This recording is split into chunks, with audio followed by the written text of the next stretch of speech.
Benarkah Mbak Yunda bergaul tanpa batas itu bisa menyebabkan timbulnya percaya diri? Hmm, oke.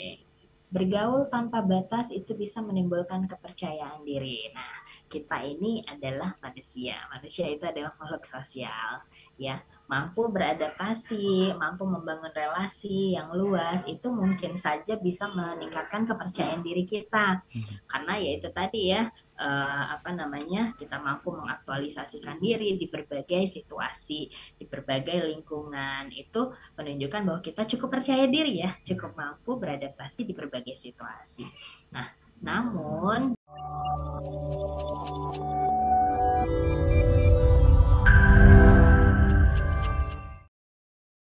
Mbak, yang mau saya tanyakan, apa ambisius itu termasuk mencintai diri sendiri atau tidak? Ya, ambisius untuk diri sendiri atau untuk anak-anak untuk mencapai kesuksesan. Walaupun dengan bersusah payah tapi harus tercapai. Dan setelah bisa tercapai, ada rasa kepuasan dan rasa bahagia. Terima kasih atas penjelasannya, Mbak. oke, ini langsung dijawab ya, Boleh. Mas Siti ya. Oke, dengan Mbak siapa tadi ya? Sorry. Rini, Rini. Mbak Rini ya di Bogor tadi ya. Cibubur, Cibubur, Mbak. Cibubur, sorry. Iya, oke Mbak Rini. Ambisius sebenarnya adalah satu hal yang cukup dibutuhkan ya. Sebenarnya ambisi, motivasi itu sebenarnya dibutuhkan. Bentuk cinta terhadap diri kita sendiri, kita punya target, kita tahu apa yang mau kita capai, sehingga dalam menjalani kehidupan tuh kita tahu nih tujuannya mau seperti apa, ya, sehingga kita bisa membuat rencana-rencana untuk mencapai itu semua. Namun kalau terhadap anak-anak kita perlu lihat juga nih kondisi anak-anaknya. Seringkali yang terjadi ambisi kita sebagai orang tua terhadap anak-anak tanpa kita melihat kemampuan ataupun minat dari anak itu sendiri.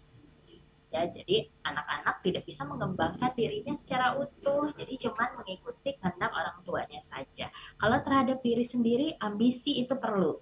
Namun ya kembali lagi, harus punya batasan-batasan yang realistis tentunya gitu. Jangan juga sampai kita memaksakan diri sendiri dengan ambisi-ambisi itu di luar kemampuan kita, Mhm. ya, terlalu memaksakan diri. Akhirnya apa? Kekecewaannya akan lebih besar karena ekspektasi yang terlalu tinggi.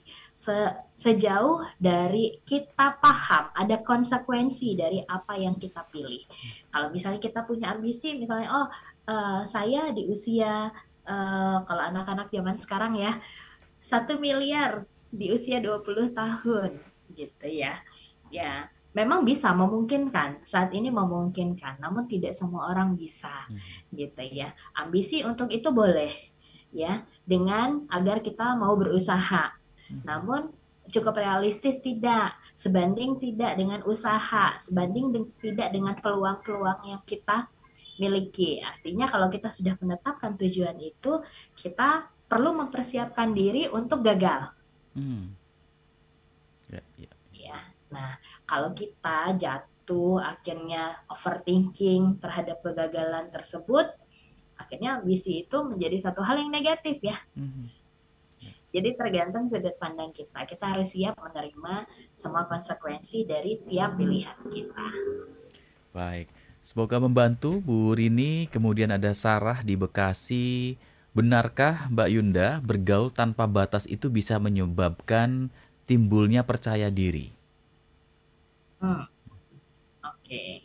Bergaul tanpa batas itu bisa menimbulkan kepercayaan diri. Nah, kita ini adalah manusia. Manusia itu adalah makhluk sosial, ya. Mampu beradaptasi, mampu membangun relasi yang luas, itu mungkin saja bisa meningkatkan kepercayaan diri kita. Mhm. Karena ya itu tadi ya, apa namanya, kita mampu mengaktualisasikan diri di berbagai situasi, di berbagai lingkungan. Itu menunjukkan bahwa kita cukup percaya diri ya, cukup mampu beradaptasi di berbagai situasi.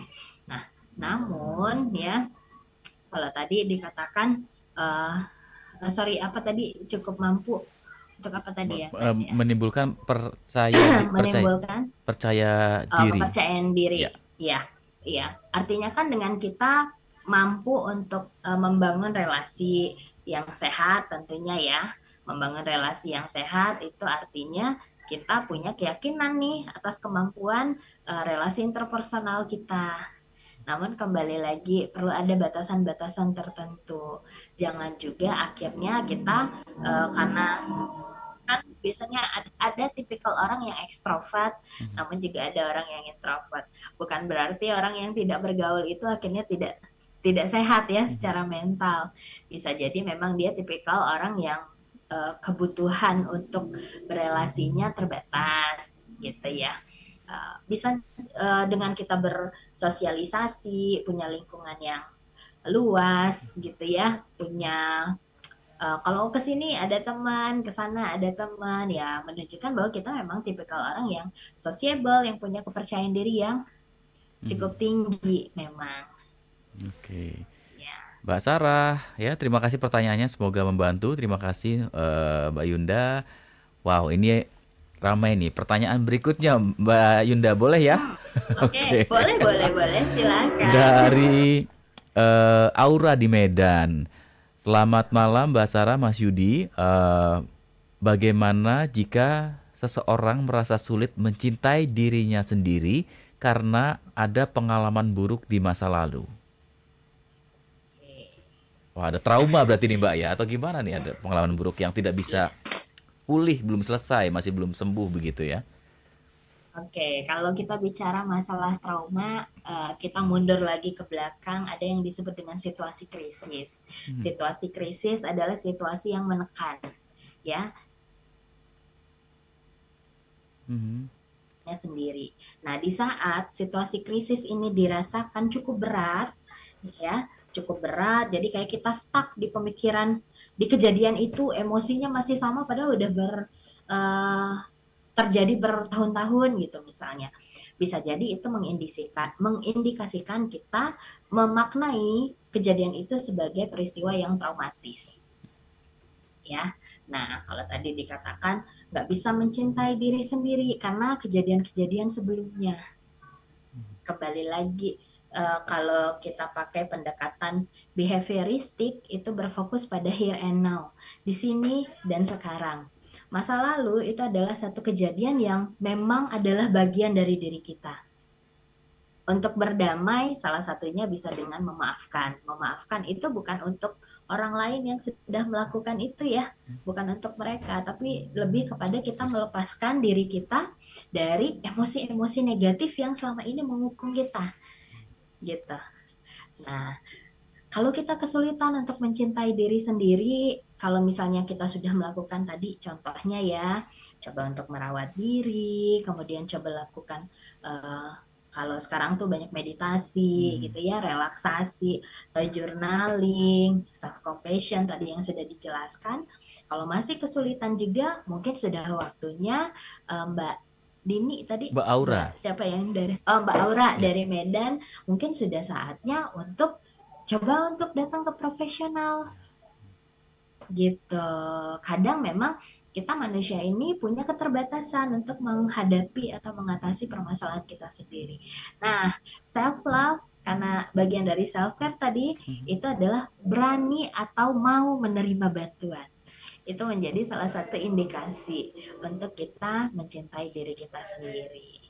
Oke, Mbak Aura, ya semoga membantu dan mudah-mudahan bisa pulih dari pengalaman buruk di masa lalunya dan bisa mencintai dirinya sendiri, ya Mbak Yunda ya seperti itu.